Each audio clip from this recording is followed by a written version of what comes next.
justru mereka ini memandang bahwa bisnis syariah itu sangat menjanjikan. Negara-negara yang sekuler saja itu lebih duluan proaktif, Pak. Karena mindset mereka tentu bisnis ya gitu, tetapi karena Muslim di dunia ini kan sudah terbesar kedua gitu ya. Tetapi dari sisi pangsa pasar, terutama Indonesia dan dunia internasional itu ya itu menjadi bagian yang sangat penting gitu. Dan kita ini masih menjadi negara konsumen gitu, belum menjadi negara produsen. Maka dari situ sebenarnya kita ini ya di satu sisi memang menjadi pangsa pasar, tetapi harapannya kan mimpinya menjadi produsen, apakah itu perbankan, kemudian tourism, kemudian fashion, ya kalau bisa bicara tourism halal tourism ini kan ya ada hotel, ada restoran gitu, ada macam-macam lah gitu fasilitas itu yang saya kira harus dikembangkan. Cuman celakanya kalau di negara kita sendiri itu seringnya masih dilihat ini kan soal seolah-olah masih soal agama bukan soal ekonomi, itu yang kacau itu gitu.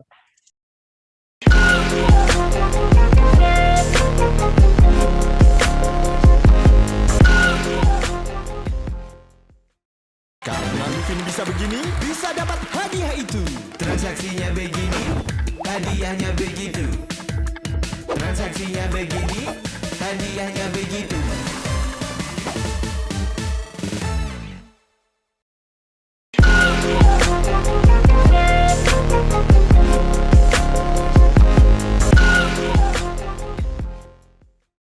Assalamualaikum warahmatullahi wabarakatuh. Nama saya Bambang Sadono di kanal Inspirasi untuk Bangsa, kanal Inspirasi Jawa Tengah dan Bangsa TV. Mudah-mudahan kanal ini selalu bisa memberi inspirasi, motivasi, dan edukasi. Dalam suasana menjelang bulan Ramadan, kami membuat program untuk memperbincangkan mengenai bisnis syariah dan sertifikasi halal. Karena itu tepat sekali hari ini kita sudah bersama dengan Bapak Profesor Dr. Kiai Haji Ahmad Rafiq MA. Beliau adalah Wakil Ketua Umum Majelis Ulama Indonesia Jawa Tengah. Ya. Apa kabar, Prof? Alhamdulillah sehat, Pak Bambang ini luar biasa nih, tambah muda aja nih Pak Bambang. Saya berpikir ini menjelang Ramadan apa yang pantas kita renungkan. Nah, delalah ini bahasa Jawa ini, delalah. Saya baca koran itu selama beberapa hari berturut-turut itu persoalannya persoalan MUI semua. Pertama berkaitan dengan permintaan atau keinginan mundur dari Ketua Umum MUI, yang kemudian direspon oleh MUI Jawa Tengah bahwa MUI Jawa Tengah tidak setuju. Nah, kemudian setelah itu saya membaca tulisan Prof. Rafiq di Suara Merdeka yang tentang bisnis syariah yang tidak syariah. Ini juga menarik. Nah, kemudian Sebenarnya tulisan saya itu menanggapi Pak Bambang, ada tulisan yang menyoal atau mempertanyakan kesyariahan bank syariah kan itu. Nah, nanti kita bahas satu persatu, Bro. Nah, kemudian ketiga menyangkut sertifikasi halal itu juga berkaitan dengan MUI. Nah, maka sekarang mohon berkenan satu persatu, tapi sebelumnya sebagai background biar penonton kanal ini mengerti latar belakang, mohon Prof. Rafiq berkenan cerita sedikit tentang latar belakang Syukur mulai kuliah, kemudian jadi dosen, kemudian aktif di sosial kemasyarakatan. Saya lihat macam-macam kegiatannya diikuti. Oh iya. Dan sampai sekarang menjadi Wakil Ketua Umum MUI Jawa Tengah. Monggo, Bro.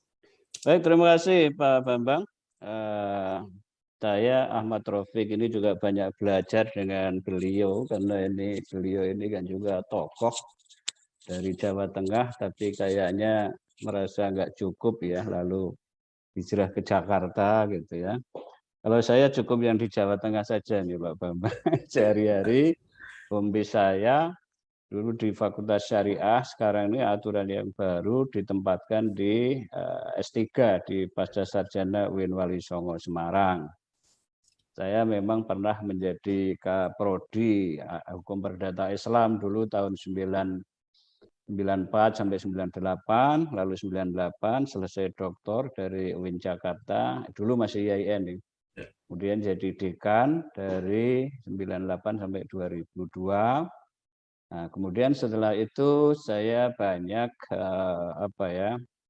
lebih banyak kegiatan di luar ini Pak Bambang, mulai dari bikin BMT yang sekarang jadi Koperasi Simpan Pinjam dan Pembiayaan Syariah, sempat jadi sekretaris Dewan Pendidikan Provinsi Jawa Tengah itu 8 tahun, dan jadi sekretaris PWNU itu 98 sampai 2000 sampai 2003 itu ketua PW LP Ma'arif NU Jawa Tengah. Nah, kemudian dalam waktu yang sama mulai tahun 2000 itu saya merasa didhawuhi oleh Kiai Sahal Mahfud menjadi Sekretaris Umum MUI Jawa Tengah itu 16 tahun Pak Bambang. Dari tahun 2000 sampai 2016, berarti 3 periode lebih gitu, saya merasa masa masih diminta menjadi Sekretaris Umum lagi, saya kemudian ditugasi menjadi Wakil Ketua Umum. Nah, ini sebenarnya masih masih periode kedua karena 2016 sampai 2021 kemarin ada musda, lalu ditugasi menjadi Wakil Ketua Umum. Hanya nggak tahu ini karena dalam waktu yang sama ini ditugasi menjadi Direktur LP POM MUI Jawa Tengah ini Pak Bambang. Jadi kalau saya tadi bicara sertifikasi halal itu ya karena ini menjadi tugas sehari-hari gitu. Ya, itu secara sepintas. Pernah menjadi rektor sebentar di Universitas Wahid Hasyim tahun 2008 sampai 2010 karena harus balik ke kampus UIN ya. Karena tidak bahasanya tidak direstui untuk menjadi rektor pojokan. Prof, kalau nggak salah pernah jadi anggota atau pimpinan komisi penyiaran ya? Oh iya, jadi komisioner di KPID Jawa Tengah. 3 tahun dulu menjadi koordinator pengawasan isi siaran itu. Bu, pinjam mobil. Boleh, tapi nanti anterin ibu arisan dulu sama isin pulsa. Transferin buat bayar arisan, terus nanti ambilin cash juga. Pinjam mobil sekali, nantinya banyak. Makanya perbanyak transaksi, kumpulkan poin, lalu tukar dengan kupon undian di BNI Mobile Banking dan menangkan hadiahnya. Gak pakai nanti.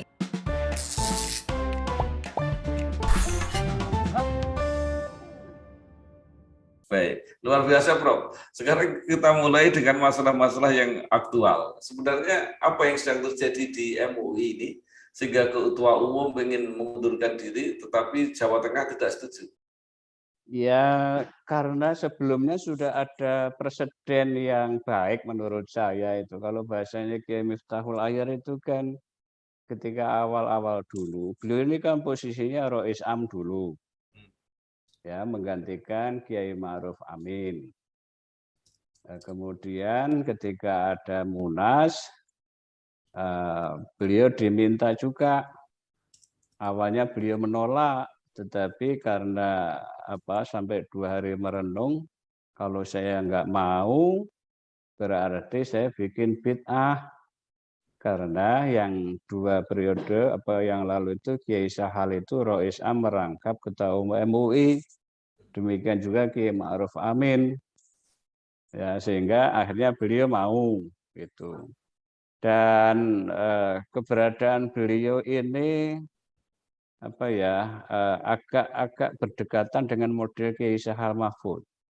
Beliau itu agak hemat bicara ya, memanage bicara itu agak hemat beliau sehingga tidak mudah menimbulkan apa ya komentar-komentar yang nggak penting gitu.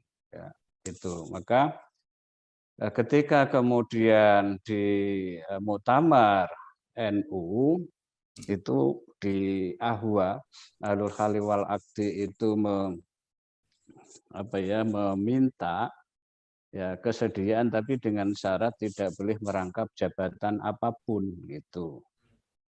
Nah, sehingga tampaknya itu menjadi semacam apa ya dalam tanda kutip itu ditagih gitu. Kok sampai sekarang masih merangkap gitu. Nah, kenapa kemudian apa ya pada saat muktamar NU itu beliau terpilih, itu kan sebenarnya teman-teman di MUI pusat sudah menunjukkan gitu ingin mempertahankan beliau tetap menjadi ketua umum MUI. Karena ketua umum MUI itu kan butuh sosok yang selain punya kualifikasi keilmuan agama, juga punya manajerial skill gitu dan juga jejaring baik di tingkat nasional maupun di tingkat internasional gitu.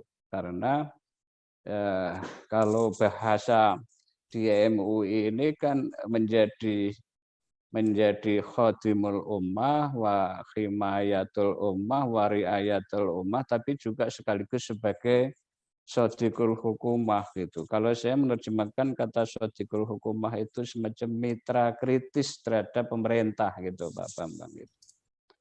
Sehingga sosok beliau itu ya cenderungnya ingin dipertahankan, termasuk saya yang pernah punya pengalaman menjadi sekretaris PWNU Jawa Tengah gitu.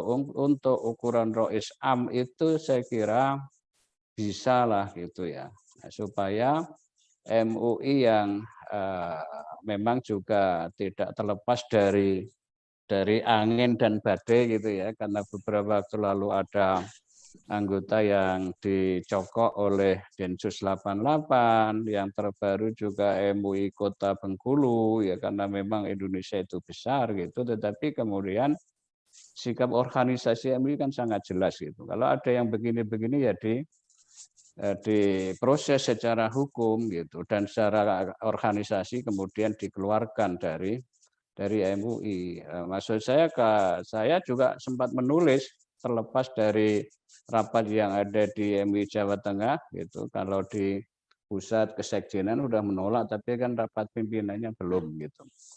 Itu juga cenderung mengusulkan supaya bid'ah hasanah gitu atau sunnah hasanah yang dulu Kiai Sahal, Kiai Ma'ruf Amin tetap menjadi ketua umum itu tetap berjalan gitu Pak Bambang. Jadi kira-kira hasilnya seperti apa belum tahu Prof ya? Ya karena yang punya kewenangan mekanisme organisasi di MUI itu kan ya bisa diterima pengajuan pengunduran diri, tapi bisa juga ditolak gitu. Karena ini kalau saya sih penyelesaiannya bagaimana pimpinan MUI pusat atau MUI di Jakarta itu bisa silaturahim lah utamanya ke ulama-ulama yang ada di Ahwa itu minta izin, minta direstui Kiai Miftahul Akhyar itu tetap di PBNU tapi juga sekaligus menjadi ketua umum MUI supaya jalannya MUI ke depan itu bisa sesuai dengan misinya ulama gitu loh, jangan dimasuki oleh ormas-ormas yang kemudian nanti ditangkap oleh Densus. Ya. Prof, masalah ketua umum MUI saya kira sudah cukup jelas lah ya, jadi mudah-mudahan nanti ada solusi. Nah, yang kedua adalah mengenai tulisan yang mengenai bank syariah yang tidak syariah, yang itu menanggapi tulisan.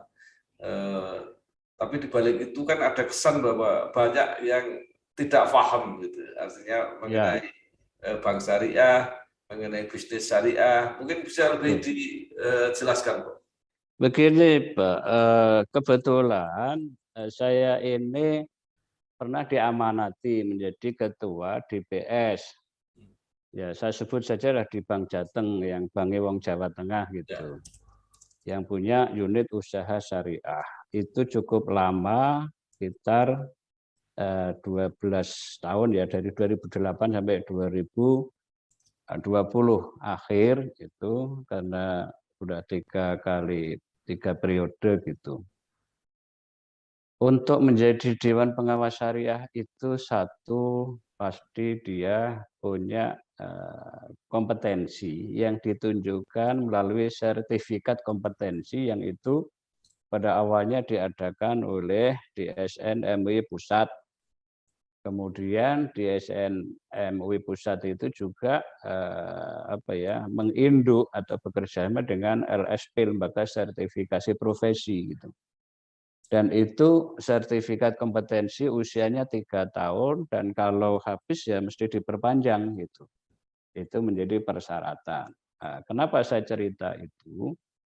Berdasarkan sertifikat kompetensi, kemudian pemahaman terhadap fatwa-fatwa yang dikeluarkan oleh Dewan Syariah Nasional Indonesia itu, saya merasa gitu, apa yang saya kerjakan dulu sebagai Ketua Dewan Pengawas Syariah itu mengawal, menurut saya itu ya sudah sesuai syariah gitu. Nah, kenapa saya nulis koran kemarin itu? Dan itu relatif begitu tulisan itu muncul, saya baca mana ini yang dianggap tidak syariah itu. Ternyata yang ditunjukkan ini kan tidak ada datanya sama sekali, itu atas dasar common sense aja. Kesan-kesan yang muncul dari masyarakat yang mohon maaf tampaknya tidak paham tentang apa itu bank syariah gitu. Ya, maka harapan saya dengan tanggapan itu ini bisa menyadarkan masyarakat itu. Bahkan nanti sore saya juga akan on air bersama Kepala Kanwil Bank Syariah Indonesia Jawa Tengah DIY gitu di TV-ku juga dalam rangka ini gitu. Nah, kalau orang yang tidak paham ngomong ini kan tambah bisa menyesatkan ini. Dan itu cenderung nanti akan menjadi seolah-olah itu hanya ada yang penting menurut saya, ini yang sering saya contohkan, mohon maaf kalau misalnya untuk kepentingan komunikasi mudah, saya ingin mengupdate HP saya. Saya ini sekedar contoh itu. Kalau HP saya ini sekarang mungkin harganya 20 juta, sementara saya baru punya uang 5 juta, lalu saya datang. Pak Bambang yang selain juga podcaster juga anggota DPD dan juga bankir gitu ya. Lalu saya datang, Pak Bambang, mohon maaf saya pengen HP baru nih, bisa dibantu enggak gitu. Lalu di bank itu kan ada namanya KYC itu, know your customer itu. Wah, Pak Rofik ini kayaknya sih orang yang nggak ngemplang gitu. Artinya dari sisi prudensial bank itu ya wajar kalau saya harus bantu untuk membeli HP yang baru harganya 20 juta. Nah, kemudian setelah oke, deal, lalu Pak Bambang dawuhi stafnya, tolong ini Prof. Rofik mau ganti HP yang baru. Beliau katanya baru punya uang 5 juta. Nah, oke, kemudian dibelikan. Nah, ini yang kadang-kadang teman-teman ada yang tidak paham. Bank itu kan nggak punya counter, memang iya gitu kan. Tetapi sekarang jual beli kan bisa memberi wakalah atau surat kuasa. Jadi Pak Bambang memberi kuasa kepada saya, silakan Prof. beli sesuai dengan yang spek yang dimaui gitu. Dengan catatan kalau sudah beli ya jangan dibatalin gitu. Nanti kami yang rugi dong. Itu boleh kan gitu. Hanya saya datang ke ini. Nah, kalau kemudian Pak Bambang menyampaikan, Pak Rofik, ini harga HP 20 juta. Kalau saya jual 20 juta, ya, beli 20 juta kok dijual beli 20 juta kan namanya saya nggak usaha. Ya. nalangi gitu. Apalagi kalau harga belinya 20 juta dijual 15 juta, besok lapaknya tutup. Nah, itulah yang ini bahasa kalau di bank namanya underlying transaction itu, Pak. Jadi ada barang yang dibiayai. Akan berbeda, itu yang saya tulis juga. Kalau misalnya saya nggak bilang apa-apa, Pak Bambang, tolong dong saya butuh uang 20 juta. Lalu oke, Pak Rafiq saya akan siapkan gitu. Tetapi Pak Rafiq tahulah gitu, saya kan punya karyawan, saya bayar listrik, saya bayar ini. Nanti 20 juta ditambah 5 juta ya gitu ya. Nah, yang kedua ini yang menjadi riba ini Pak Bambang. Bedanya dengan yang batinya atau keuntungan dari Bapak membelikan HP saya, meskipun saya itu secara nominal sama-sama nambah 5 juta, tapi kalau yang kedua ini itulah yang dilarang oleh Al-Qur'an dan oleh Nabi, sehingga di Al-Qur'an disebut dengan wa ahallallahu al-bai'a wa harrama riba. Allah menghalalkan jual beli dan mengharamkan riba. Sama-sama 5 juta, bedanya kan tipis sekali nih. Yang pertama memberikan HP, yang kedua hanya tambahan dari pinjaman. Itu yang kata Nabi, kullu qardin jaro manfaatan fahuwa riba. Utang yang dibebani tambahan itulah riba.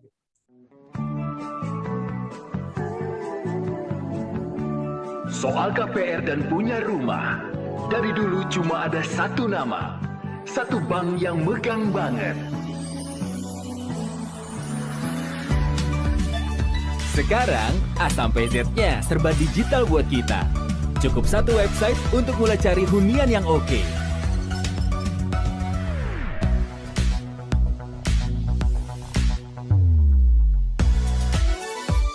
Lagi sesibuk apapun, cukup satu fitur ngajuin KPR online.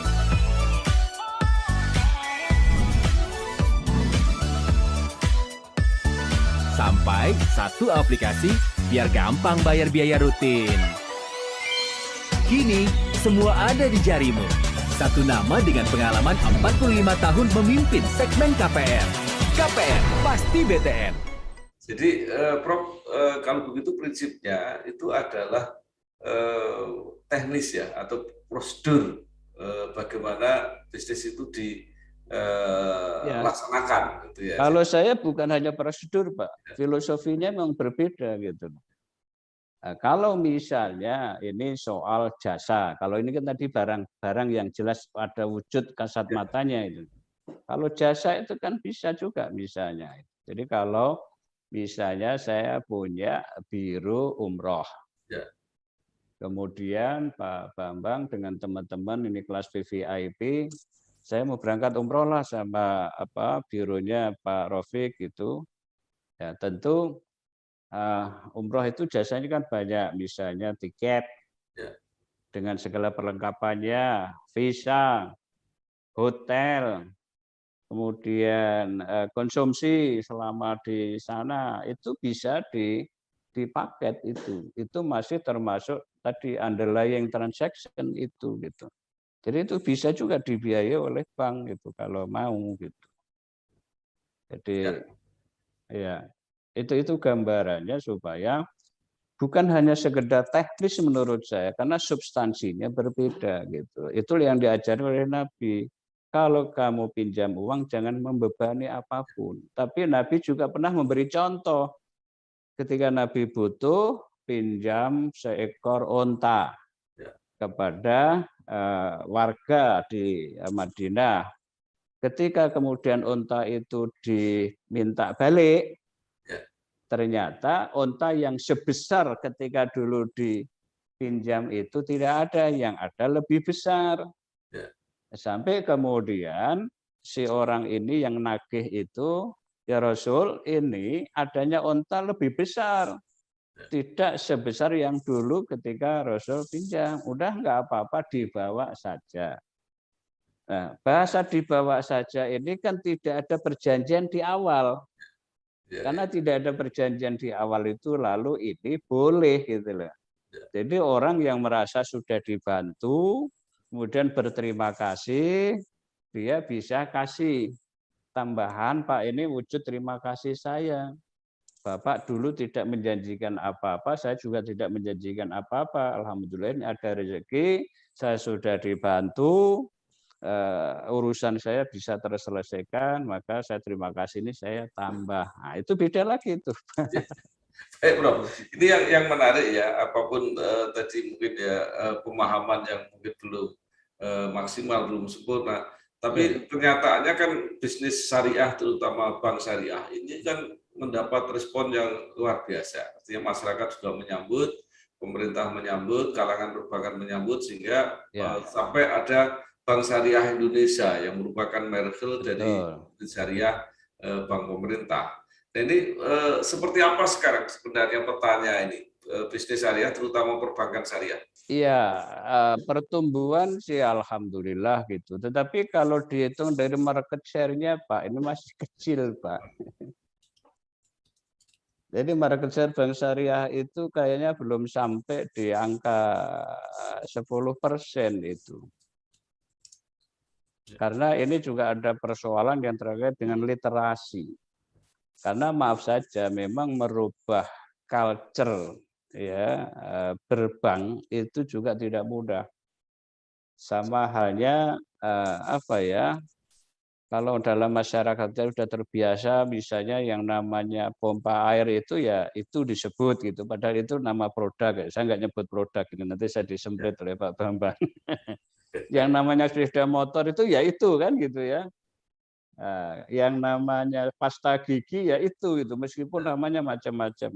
Air ke dalam kemasan itu ya disebutnya itu gitu, padahal mereknya sudah berbeda-beda. Ini yang masih butuh apa ya, karena bank itu bagi saya menyebutnya itu sebagai lembaga yang very high regulated itu, karena bank itu dikatakan sehat modal 20% saja itu sudah termasuk sehat itu, karena bank itu kan sebenarnya juga semacam intermediator ya, intermediator antara sohibul mal yang punya uang atau dana, bisa nanti bentuknya itu giro, deposito, kemudian tabungan biasa yang dalam bahasa teknis disebutkan dana pihak ketiga itu, kemudian nanti dari situ di-lendingkan, dibiayakan atau di-financing gitu kepada nasabah. Jadi bank ini di satu sisi dia sebagai mundorib dalam akad mundorobah, tapi juga sekaligus dia bisa menjadi sohibul mal, mewakili dana pihak ketiga itu, mewakili sohibul mal gitu.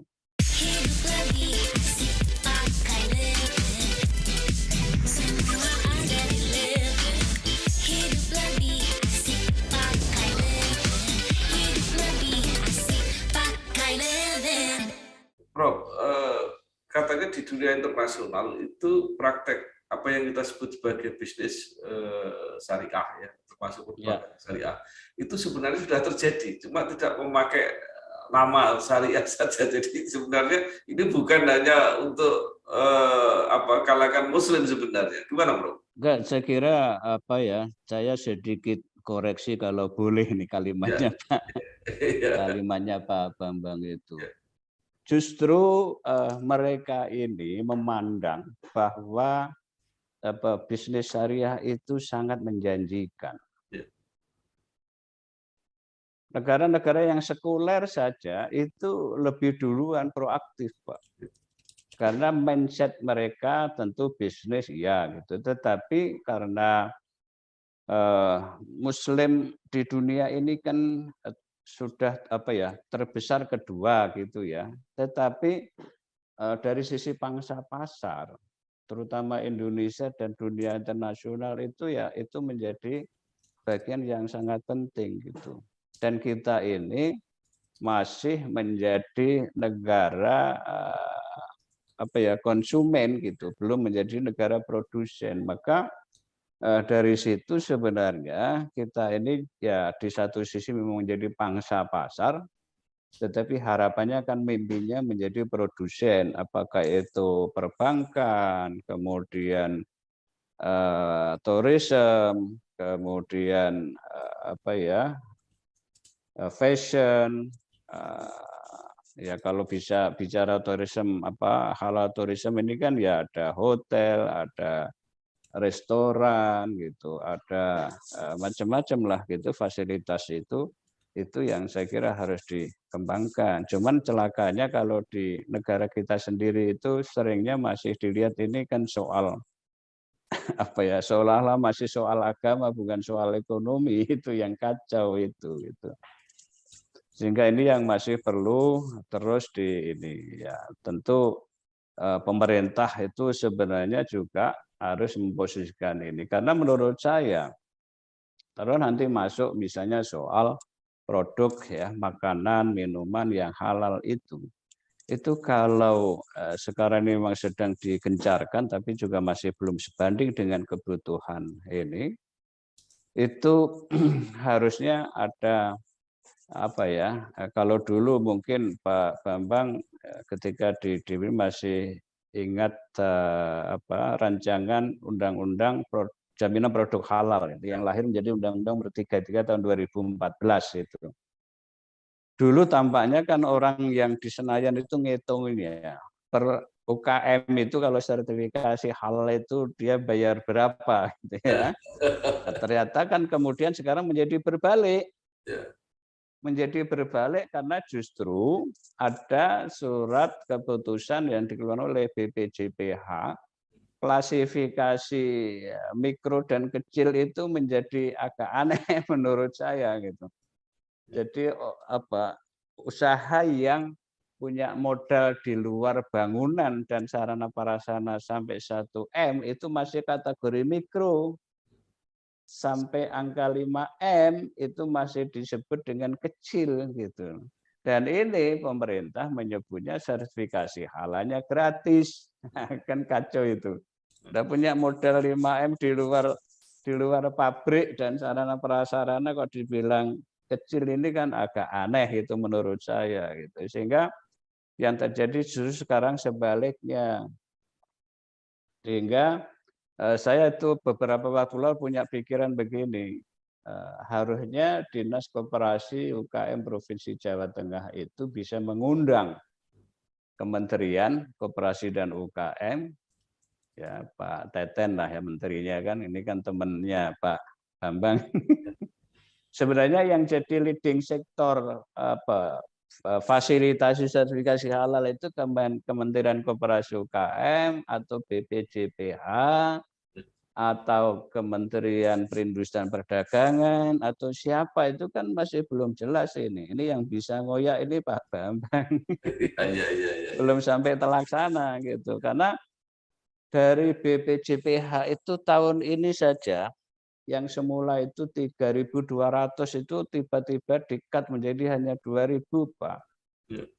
Karena yang lain nanti di model self declare itu gitu loh. Kalau self declare ini kan menjadi tidak meyakinkan dari sisi kehalalannya itu kalau mereka sendiri yang mendeklarasikan. Memang ada pendamping gitu ya, tetapi ini di bawah juga masih menjadi persoalan gitu.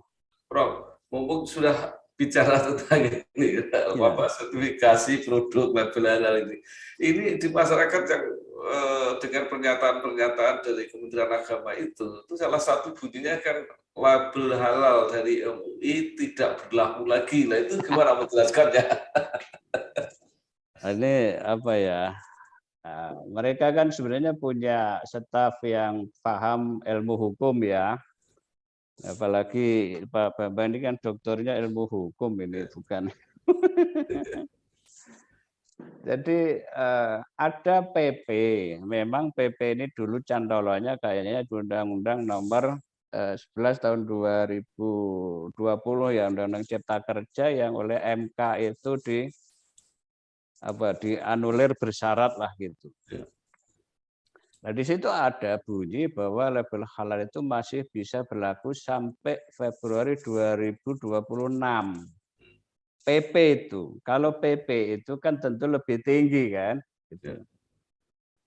Nah, soal logo yang baru ini, Ya. itu yang mengeluarkan BPJPH. BPJPH itu di bawahnya Menteri Agama.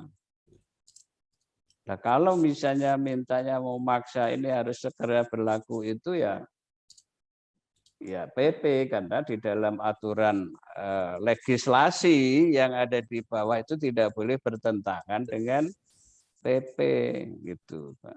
Jadi ini kalau misalnya dibawa ke Mahkamah Agung gitu, itu putusan BPJPH bisa batal. Ini belum lagi terlepas gambar logonya yang agak aneh itu. Bu, pinjam mobil. Boleh, tapi nanti anterin ibu arisan dulu sama isin pulsa. Transferin buat bayar arisan, terus nanti ambilin cash juga. Pinjam mobil sekali, nantinya banyak. Makanya perbanyak transaksi, kumpulkan poin, lalu tukar dengan kupon undian di BNI Mobile Banking dan menangkan hadiahnya. Gak pakai nanti.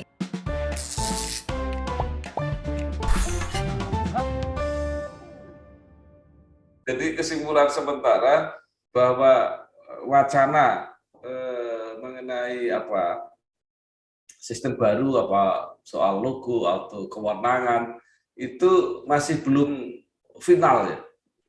Ya kalau kewenangan jelas kita apalagi LP POM gitu ya, itu kan semacam LSM ya gitu ya. Kita ngikuti regulasi, tapi yang buat regulasi kan juga harusnya paham tentang bagaimana cara regulasi itu dibuat, itu termasuk logo. Saya pernah bertiga dengan Direktur LP POM Sumatera Utara dan Jogja tahun 2019 bulan November atau Desember gitu, diundang rapat koordinasi oleh BPJPH. Saya sudah mengusulkan gambar atau logo itu yang gabungan dari tiga institusi, yaitu model ada tulisan halal Indonesia dalam segi 4 diagonal, kemudian tulisan dilingkari tulisan MUI, tulisan Arab yang itu sudah familiar di masyarakat industri termasuk UKM. Kemudian di lingkaran itu tulisannya yang tadinya Majelis Ulama Indonesia itu Latin ya, diganti Kementerian Agama Republik Indonesia gitu. Kan sebenarnya sudah sangat ini gitu, tetapi saya tidak tahu gitu ya. Tampaknya kemudian yang muncul seperti sekarang yang itu dianggap ada yang komentarnya itu rasis gitu. Indonesia ini kan bukan hanya Jawa, kenapa pakai gunungan?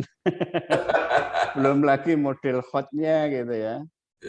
Model hotnya itu yang tidak mudah terbaca, sementara sekarang ini kan dalam 2 hari ini muncul kan logo halal dari berbagai negara itu, yang tulisan halal Arabnya itu jelas mudah terbaca gitu. Nah, saya kira sekarang yang paling dibutuhkan oleh masyarakat itu adalah kepastian. Artinya apakah sertifikasi atau label-label yang sekarang berlaku itu masih tetap berlaku sampai kapan? Ya, kalau bahasa di lapangan ini kan end user-nya kan industri ini Pak Bambang ya. Jadi kalau mereka maunya, apalagi misalnya kemasan, kardus, itu sudah ada logo MUI yang lama gitu ya, itu mesti harus dihabiskan dulu dong, karena keputusan hukum itu prinsipnya, hukum yang baru tidak boleh merugikan masyarakat. Itu kan doktrin ilmu hukum begitu yang saya pelajari itu. Ya, jadi kalau ini kemudian mau diberlakukan ya silahkan, tapi bertahap. Layanan sertifikasi halal saja untuk makanan dan minuman kemasan itu kan sampai sekarang belum selesai. Targetnya itu 5 tahun. 5 tahun itu dihitung dari mulai 17 Oktober tahun 2019. Jadi 17 Oktober 2024 itu baru makanan minuman kemasan loh. Pak Bambang, belum sampai ke restoran, belum sampai ke yang lain-lain gitu. Itu belum selesai.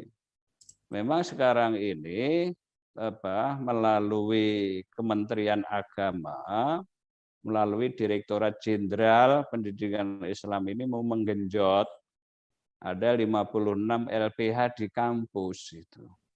Tapi pekerjaan mengaudit ini kan pekerjaan yang butuh keterampilan gitu. LP POM sendiri kan sudah 33 tahun. Jawa Tengah itu tahun 2012 saja sudah melayani sertifikasi secara online gitu. Ya ini yang saya kira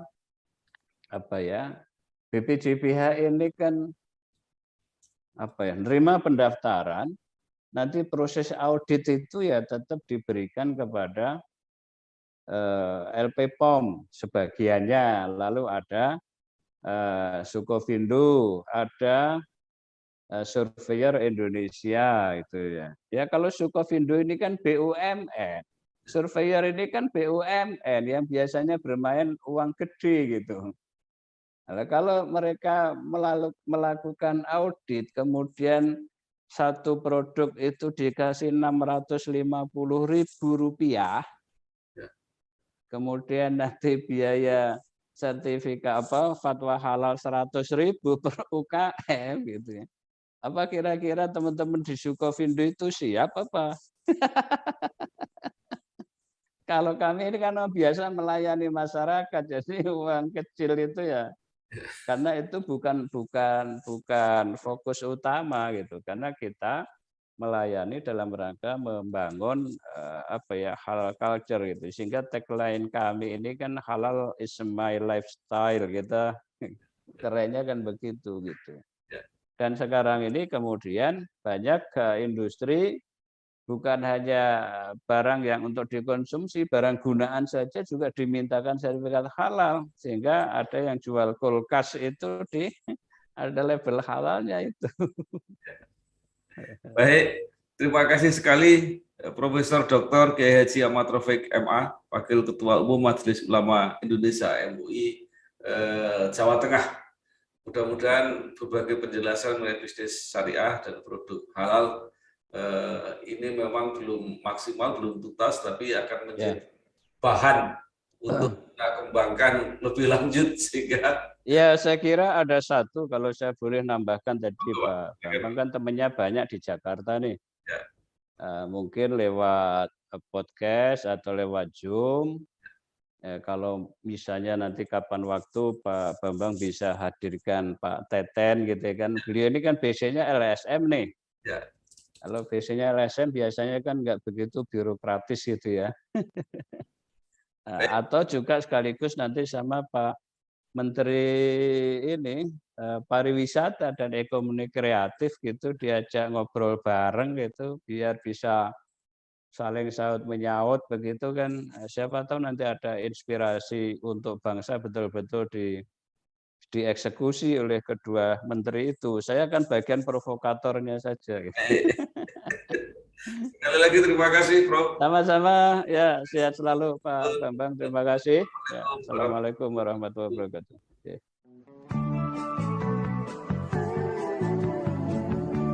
Soal KPR dan punya rumah. Dari dulu cuma ada satu nama, satu bank yang megang banget. Sekarang A sampai Z-nya serba digital buat kita. Cukup satu website untuk mulai cari hunian yang oke.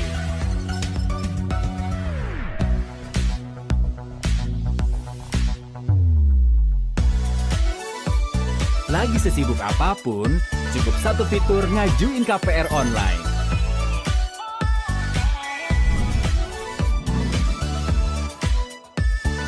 Sampai satu aplikasi biar gampang bayar biaya rutin. Kini, semua ada di jarimu. Satu nama dengan pengalaman 45 tahun memimpin segmen KPR. KPR, pasti BTN.